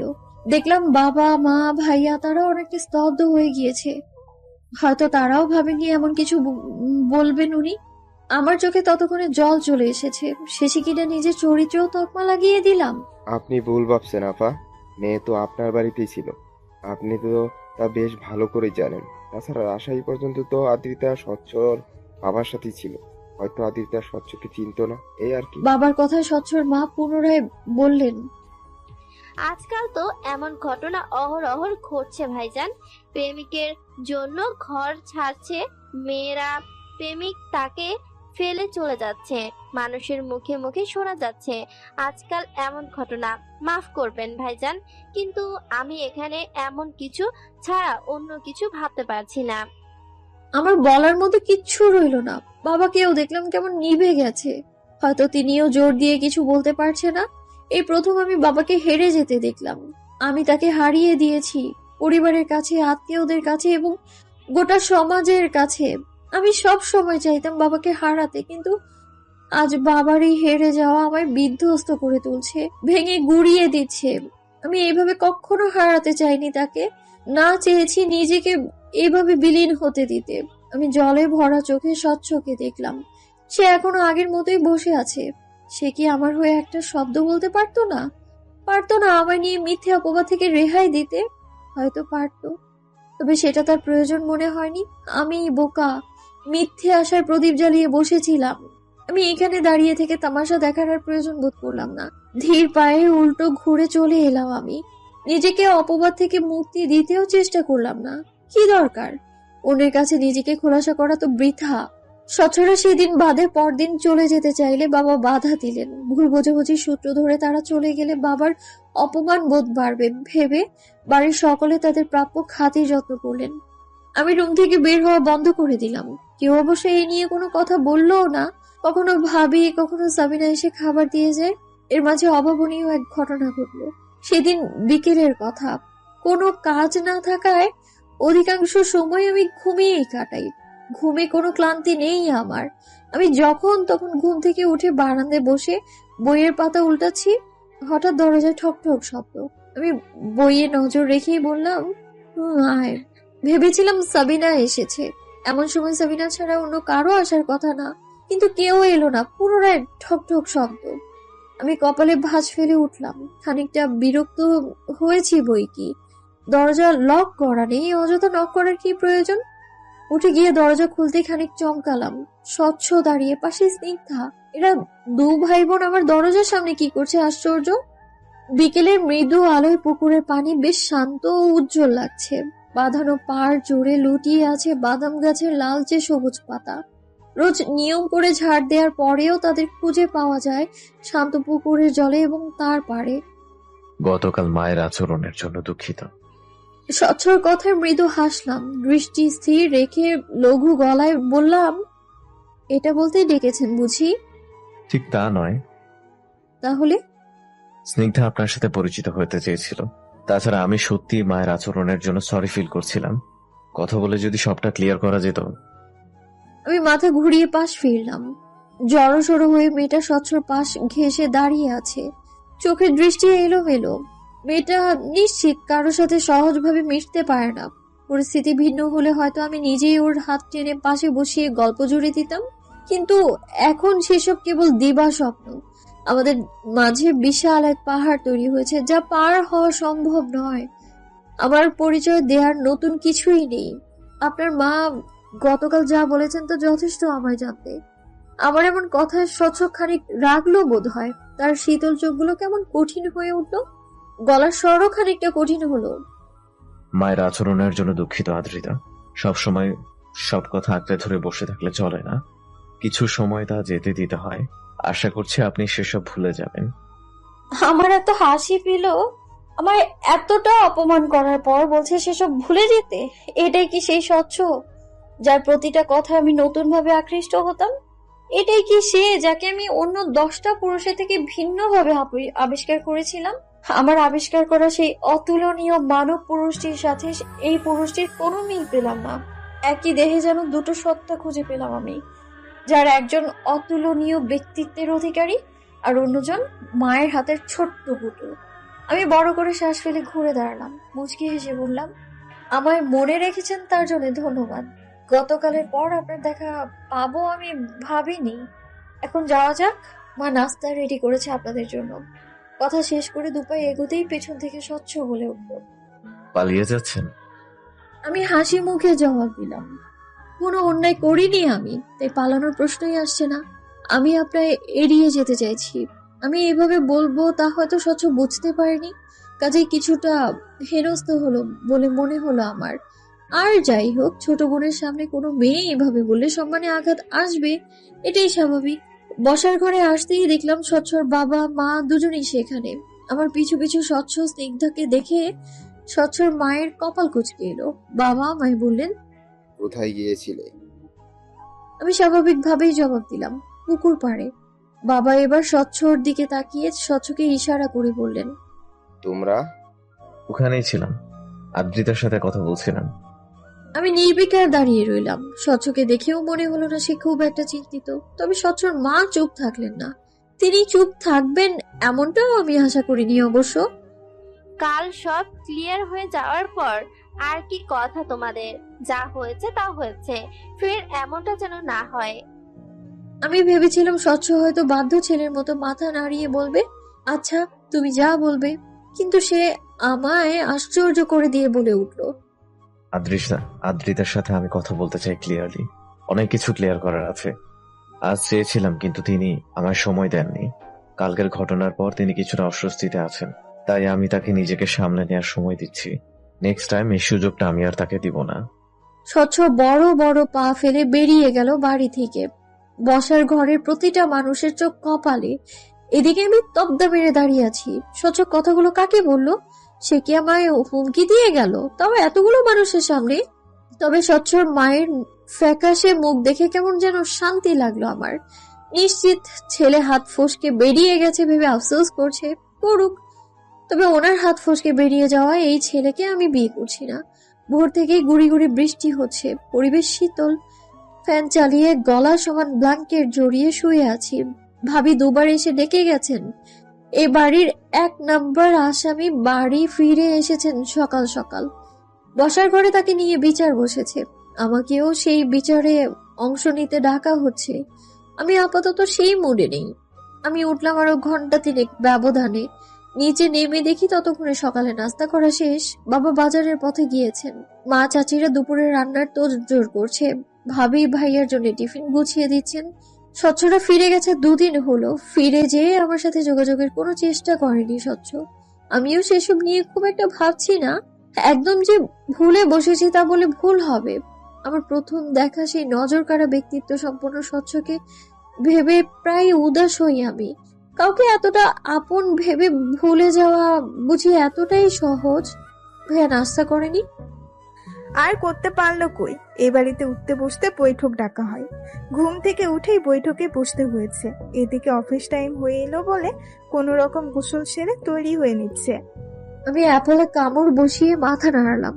কথা সত্যি। পরক্ষণেই কৌতূহল হলো, বললাম, মামার শাস্তি কি হলো? কি আর হবে, এই মাস থেকে ব্যবসায় ঢুকতে বলেছেন বাবা। এই বাড়িতে থাকতে হলে প্রতি মাসে তাকে কম করে হলেও 40,000 কামাতে হবে। এই শর্ত রেখে তাকে ঘরে ঢুকতে দেওয়া হয়েছে। বেশ, বাবা কি বললো? কিছুই না, দেখো গিয়ে আবার পালানোর রাস্তা খুঁজছে হয়তো। দেখতে দেখতে কেমন করেই যেন কেটে গেল 4টা মাস। টার্ম ফাইনাল চলছে। এতদিনের গুছিয়ে রাখা পড়া এখন সব কাঁধে চেপে বসেছে। পড়ার টেবিল, চেয়ার, বেড সব জায়গায় ছড়িয়ে ছিটিয়ে রয়েছে বই। চোখের নিচে মোটা কালো দাগ। শান্তির ঘুম নেই, সেই কবে ভুলে গেছি ঘুম। অগোছালো চুল নিয়ে হল, লাইব্রেরি, বইয়ের দোকানে ছোটাছুটি, এর ওর কাছ থেকে নোট কালেকশন, সব মিলিয়ে এক ভয়ঙ্কর জীবন পার করছি আমি।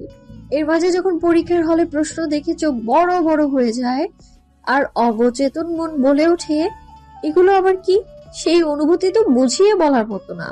আমার এই বিভৎস দিনের এক বিভৎস সন্ধ্যায় হঠাৎ এক অপরিচিত নাম্বার থেকে কল এলো। হলে তখন বিদ্যুৎ নেই। চার্জার লাইটের আলোয় জোরপূর্বক বইয়ের পাতা উল্টাচ্ছি। আগামীকাল হিস্ট্রি এক্সাম। সিলেবাস ভীষণ লম্বা, হাতে সময় অল্প। এটা পাশ করে যেতে পারবো কিনা সন্দেহে আছি। এর মাঝে অপরিচিতের কল বিরিয়ানির মাঝে এলাচের মতো লাগলো আমার। আমি যথাসম্ভব এড়িয়ে গেলাম, কিন্তু কতক্ষণ একাধারে বেজেই চলেছে।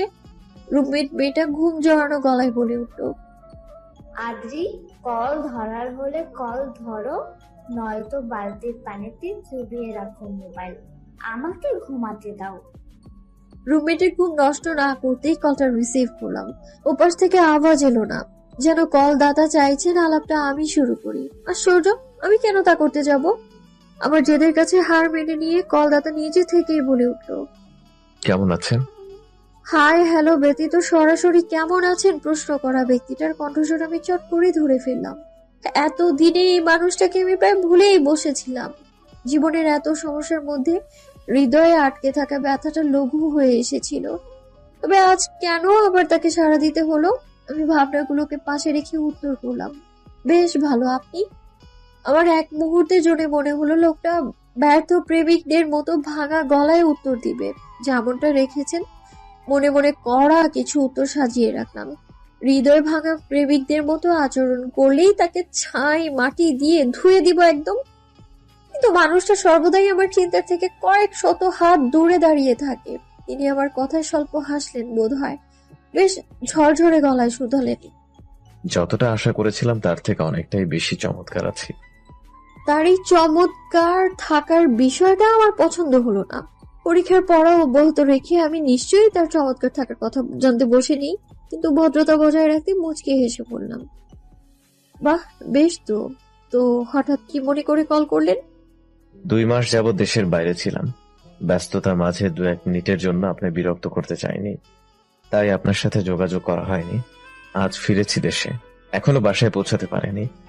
আপনার হল থেকে 4 মিনিটের পথ পার হলেই যে লাল সবুজ রঙের বাঁশের রেস্তোরাঁটা, ওখানে বসে আছি।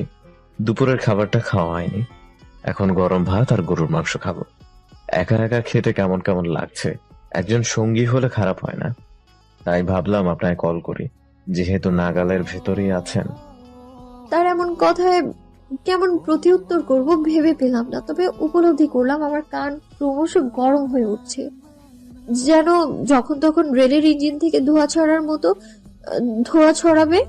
একটা মানুষ কতটা ইডিয়েট হলে এমন কাজ করে? বিগত 4 মাস যোগাযোগ না করে আজ হঠাৎ করে কিনা গরম ভাত আর মাংস খেতে আহ্বান করছে। সিরিয়াসলি? আমি সবিনয়ে তার আহ্বান ফিরিয়ে দিলাম, কিন্তু তিনি তৎক্ষণাৎ বলে বসলেন, তাহলে পার্সেল নিয়ে আপনার হলের সামনে আসি। আপনি 2টো প্লেট আর 1 বোতল পানি নিয়ে নিচে আসেন। রাস্তার পাশে বসে না হয় একসাথে খাবো। ব্যাপারটা কিন্তু খারাপ হয় না। রাস্তায় চলতে থাকা যানবাহন আর হরেক রকমের মানুষ দেখতে দেখতে খাবার উপভোগ করা যাবে। আমি না হয় একটা শীতল পাটিও কিনে নিয়ে আসছি। আমি বাকরুদ্ধ, জবাব দিতে পারলাম না। তবে স্বচ্ছকে যতটুকু চিনি, এমন একটা কাণ্ড ঘটাতে তার পক্ষে অসম্ভব কিছুই না। দেখা গেল সত্যি সত্যি হলের সামনে এসে দারোয়ানকে বলে বসলো, বাবা আদিত্যকে ডেকে দেন তো, আমরা আজ রাস্তার পাশে গরম ভাত আর গরুর মাংসের পার্টি করব। আমি ফুস করে নিঃশ্বাস ছাড়লাম, খুলে রাখা বইটা বন্ধ করে ছোট্ট করে জবাব দিলাম, আসছি। ঘড়ির কাঁটায় সন্ধ্যা 7টা। আমি আমার পরনের জামা পরিবর্তন না করে চুলগুলো হাত খোপা করে বেরিয়ে পড়লাম। পায়ে সবসময় পরের একজোড়া স্যান্ডেল। এই অবস্থায় যখন রেস্তোরাঁয় পৌঁছলাম তখন আমার চোখ আকাশে। আমি এইভাবে বের হয়েছিলাম স্বচ্ছকে হতাশ করতে, কিন্তু স্বচ্ছকে দেখে আমি নিজেই হতাশ। সাদা রঙের ফর্মাল শার্টের সাথে ট্রাউজার এবং পায়ে একজোড়া স্যান্ডেল, গলায় এখনো টাই ঝুলছে, পাশেই বিশাল লাগেজ। আমি থতমত খেয়ে তাকিয়ে আছি তার দিকে। আমায় দেখতে পেয়ে সে ঝলমলে হাসলো, বলল, মাত্রই চেঞ্জ করেছি। গেঞ্জিগুলো লাগেজের অনেক ভেতরে রাখা, তাই শার্টটা চেঞ্জ করতে পারিনি। আমি না চাইতেও ফিক করে হেসে ফেললাম। চেয়ার টেনে বসতেই তিনি বললেন, অনেক দেরি করে ফেলেন আদ্রিতা, ক্ষুধায় আমি সবকিছু অন্ধকার দেখছি। খাবার শেষ করে না হয় কথা বলবো, এখন খাবারে মনোযোগ দিন। আমি এই প্রথম অসময়ে ভাত খেলাম পেট ভরে। রেস্তোরাঁ থেকে বের হয়ে পায়ে হেঁটেই কাছের এক খোলামেলা পার্কে পৌঁছলাম। পার্কের চারপাশ ঘুরে ভিন্ন রকমের ভাজার দোকান, মানুষের ভিড়ও কম নয়, তাতে কিছুটা ফাঁকা জায়গা দেখে বসলাম আমরা। এখানে আসার পর স্বচ্ছ প্রথম যেই কথাটা বললো তা হলো, চটপটের ঘ্রাণ পাচ্ছেন অদ্রিতা? আমার খুব ক্ষুধা পেয়ে যাচ্ছে। আমি নীরবে তার কথা এড়িয়ে গেলাম। লোকটা বড্ড চতুর, কথা বলার প্রসঙ্গ খুঁজতেই এলোমেলো কথা বলছে। তার এই এলোমেলো কথার ফাঁদে তো পা বাড়াবো না আমি। আদ্রিতা, শুনছি। এখনো রেগে আছেন? আমি উত্তর করলাম না। স্বচ্ছ খানিক হাসলো। আমি প্রথম যেদিন আপনায় দেখলাম মনে হয়েছিল ফুলের ভেতর থেকে বেরিয়ে আসা এক স্বচ্ছ মানবী। আপনার এই রূপ না দেখলে হয়তো কখনো জানতেই পারতাম না সেই মানবীটা রাগ দিয়েও জানে। লেইং যোগ করছেন আপনি স্বচ্ছ? সত্যি বলছি। বেশ, তবে এখন উঠছি, কাল এক্সাম আছে আমার। আমি উঠে দাঁড়ালাম। পা বাড়াতে নিলেই স্বচ্ছ বলে ওঠে, সেদিনের জন্য আমি খুবই দুঃখিত আদ্রিতা। মা কিছুটা মানসিকভাবে অসুস্থ। আসলে বড় ভাইয়া যেদিন বাড়ি ছেড়ে চলে গেল, ঠিক সেদিন থেকে মা কেমন যেন বদলে গেল। আমায় সবসময় নিজের নজরে নজরে রাখতে শুরু করলো। আমার বাইরে পড়তে যাওয়াও হলো না। ঘরে ফিরতে সামান্য দেরি হলে ভাঙচুর শুরু করত। পাগলের মতো আচরণ করত। হয়তো ভাইয়ার মতো আমাকেও হারিয়ে ফেলার ভয় ঢুকে গেছে তার মনে। আমি যদি সেদিন আপনার হয়ে কথা বলতাম, মা মানসিকভাবে ভেঙে পড়ত। আমার আপনার উপর ভরসা ছিল আদ্রিতা। ভেবেছিলাম আপনায় বুঝিয়ে বললে বুঝবেন। আপনিও বুঝলেন না আমায়। আমায় নিজেকে একবার ক্লিয়ার করার সুযোগ অবধি দিলেন না। আপনার এত কঠিন রূপে দেখতে চাইনি আমি আদ্রিতা। অবাক হলাম আমি। স্বচ্ছর বড় ভাই আছে এই কথা আমি জানতাম না। আর কোথায় বা চলে গেছে? প্রশ্ন সরিয়ে রেখে আমি বললাম, আন্টি কেমন আছে এখন? মায়ের অবস্থা আগের থেকে অনেকটাই ভালো, কিন্তু মাঝে মাঝে এখনো পাগলামি করে। এই তো আমি বাইরে যাওয়ার আগেই কত পাগলামি করলো, কিন্তু পরে আবার স্বাভাবিক। নিজেই আমার লাগেজ গুছিয়ে দিল। আর ভাইয়া, সে কোথায়? ভাইয়া বাড়ি ছেড়ে চলে গেছেন প্রায় 7 বছর। ভাইয়া লন্ডনে পড়াশোনা করত। ওখানে এক খ্রিস্টান মেয়েকে বিয়ে করে। দেশে এসেছিল হঠাৎ করে বউয়ের সাথে নিয়ে। বাবা মেনে নেননি। সেদিনই সম্পর্ক ছিন্ন করে যেভাবে এসেছিল সেভাবেই বেরিয়ে যায়। আর কখনোই যোগাযোগ করেনি আমাদের সাথে। আমি অবশ্য কয়েকবার চেষ্টা করেছিলাম, লাভ হয়নি। স্বচ্ছর কণ্ঠে অসহায়ত্ব। আমি স্পষ্ট তার চোখে জল দেখতে পাচ্ছি। মানুষটা না বললে হয়তো লুকোনো এই ব্যথার কথা কখনো জানতেই পারতাম না, কখনোই বুঝতে পারতাম না একগাল হাসির পেছনে ভয়ঙ্কর অতীত লুকিয়ে থাকে। আমার কষ্ট হলো আন্টির জন্য। মা হয়ে কতটা ব্যথাই না সে সহ্য করেছে, এখনো হয়তো করছে। কখনো দেখা হলে মাফ চেয়ে নিব তার কাছে। আদ্রিতা, শুনছি। আপনি আরেকবার মায়ের সাথে দেখা করবেন প্লিজ। আমি মায়ের অমতে যে আপনাকে চাই না। আপনাকে ছাড়া অন্য কাউকেও চাই না, আর না চাই অন্য কাউকে আপনাই দিতে। বুঝতে পারছেন আদ্রিতা, আমি ঠিক এই কথাটাই বলতে চেয়েছি আপনাকে। মনে হলো স্বচ্ছর গলা কাঁপছে। সেও কি ভয় পাচ্ছে? কিসের ভয়? আমাকে হারানোর? আমি এই প্রশ্নের উত্তর খুঁজতে স্বচ্ছর জলে ঘেরা গভীর দুটো চোখ দুটোর দিকে তাকালাম, কিন্তু তার এই সমুদ্র সমান গভীর চোখ দুটোর ভাষা আজও বুঝে উঠতে পারলাম না। এই মানুষটার চোখের ভাষা এত কঠিন কেন? আমি চোখ ফিরিয়ে আকাশ পানে চাইলাম। আকাশে চাঁদ নেই, তবে কিছু সংখ্যক নিভু তারা দেখা যাচ্ছে। আমি স্বচ্ছর পানে না তাকিয়ে বললাম, কখনো প্রেমিকের হাত ধরেছেন স্বচ্ছ? আপনি চাইলে আমার হাত ধরতে পারেন, আমি কিছু মনে করব না।